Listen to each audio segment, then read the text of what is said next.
All right, yeah, I'm stranded. It's completely... I've had a lot of questions recently about Fisker Service, so we'll go through that. I'll also share with you the braking event that happened in the early stages of Software 2.0, so people understand a little bit why Fisker had to delay that, and for a while install it manually, and eventually roll it out successfully. It was all because of this braking event, and I'll take you through my experience with that. Lots to cover, and a lot of your questions.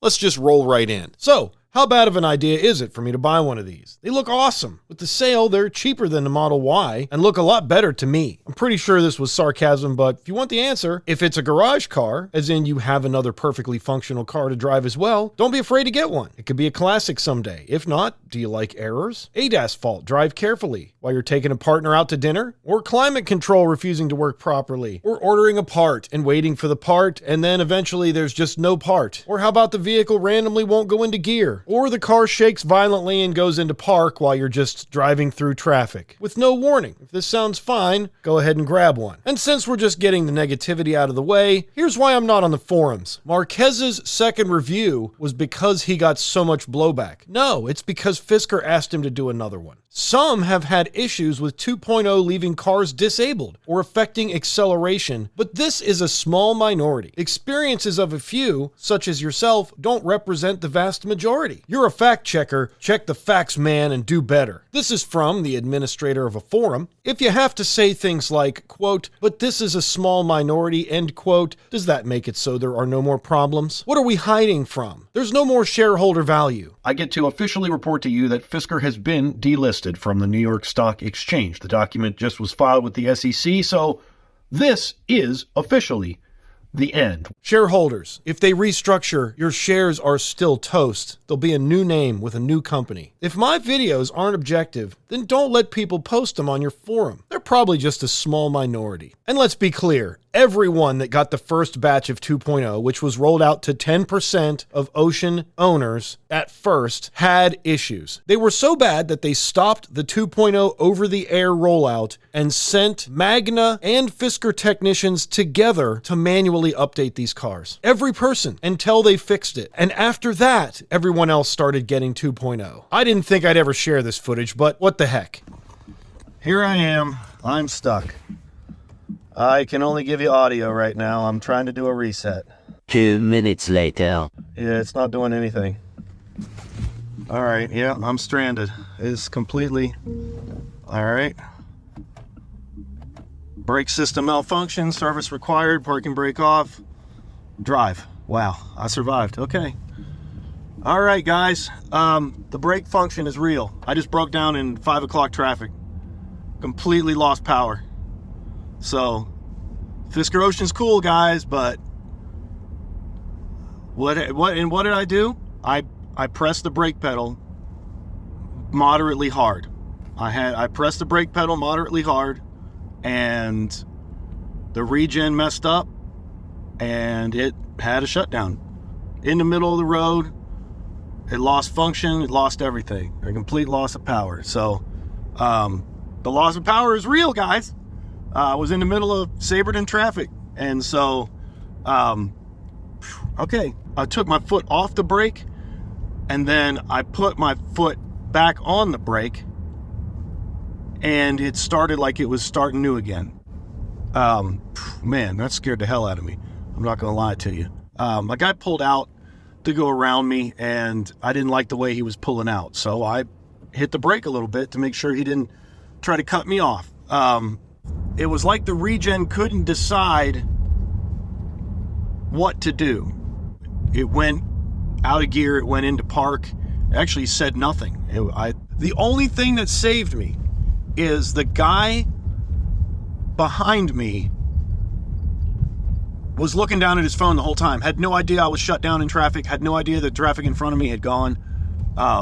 Man, Okay, yeah, this will be a separate video. At the end of the day, we're all going through it. Don't ask me how I know, but Fisker employees are on the chopping block. And if your car is annoying and beeping and not running to perfection, I promise you, all of us are having these experiences. Maybe not the exact same as yours, but there are things that happen each time we drive. What do? You get a service ticket, and then you get ghosted by service. I know this because I've had many of you contact me about issues that you're having on a regular basis that are not corrected. And I promise you, there's a reason. Let's just read the post. Finally got an appointment for a Fisker technician to come to my home tomorrow to fix the vents, but he informed me today that it has to be postponed until May because, quote, we're transitioning into a sales support role for the next few weeks. We still support issues that involve dead cars and severe safety concerns, end quote. So instead of servicing the vehicles that have issues, they are shifting their resources to focus on selling their remaining assets. This has been happening at Fisker since the beginning, especially in the US because there was no rollout plan for deliveries. Remember who delivered Brian's car? So for now, if your car runs and drives, you're not going to get a service appointment unless you have a technician's number, and I hope you do. And if you know someone in your area that has an Ocean, get a hold of them. They might have a service number. I was able to get one of my viewers an appointment, but I didn't pull any strings or break any rules. I just advised him to follow the same strategy I used to get an appointment last time I had a problem. His 12-volt and high-voltage battery were dead. That's right, 12-volt at 0, battery pack at 0. Literally a dead car. He got an appointment, but for now, that's going to be it. Until they finish this fire sale or go out of business first, if you have a running and driving car, unfortunately, you're not going to be at the top of the list. So before you put a service ticket in because you press the key fob and it won't open your car this time, understand that you're just getting in the back of a line that has a never-ending wait for the current time being. Isn't this channel a roller coaster? Next up, I got an email from a former employee whose identity I will adamantly protect that allowed me to ask them anything. And I have asked them if there are any secrets to getting a service appointment already. And while I await that response, I'd like for you, the community, to let me know what questions do you have about Fisker. And this is from the perspective of an internal employee that is not a technician. What do you want to know about sales, transportation, company culture, how the business is run? What kind of things were happening when this employee was active? I will relay your questions on, and I can't promise an answer because the employee may not know the answer, and if they don't have time to get back to me, I'm not going to be upset about it. So let me know what your questions are, and we'll see if we can't find some more details. Next, this is a comment on the Fisker King interview. Great attitude, great guy, will be successful because of his mindset. Do the right thing, good things will happen. Incredibly accurate. Thanks so much for your approach and commitment. Let us know how we can help others like you work around the country. I'll take any suggestions you guys have in the comments below, and when it's time to implement all this, we'll roll it out right here on the channel. Here's a good one. A big difference between 2012 Karma and Ocean is the need for software updates over time. You need more than a good workshop to solve that. This is Joe himself. While factually true, we said all of this in 2012 when the Karma was less than a year old and they closed the doors. The powertrain tech in the Karma was cutting edge in 2012. There were no other series hybrids on the road. Same circus, different tent. A car worth keeping on the road can be kept on the road if handled properly with dedication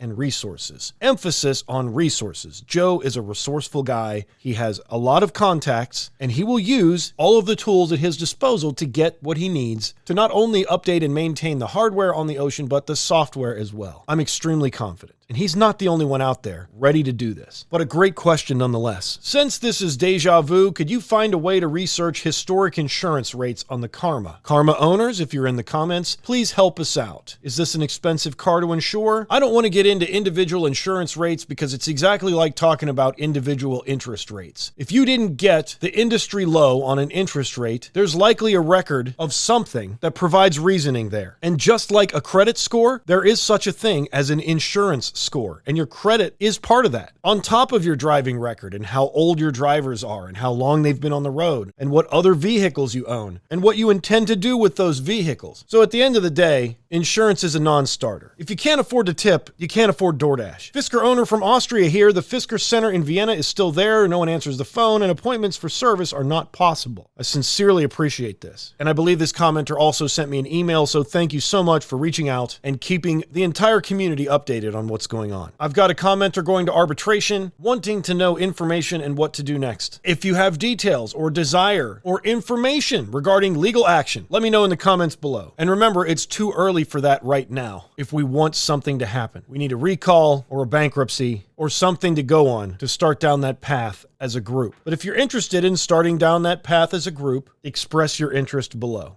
If I missed anything, let me know down below. I really appreciate all your support on Patreon and becoming a YouTube member for early access to videos. Thank you all for joining recently. It means the world. Subscribe for more, and we'll see you on the next one. Hey! Smash the like button! Thank you.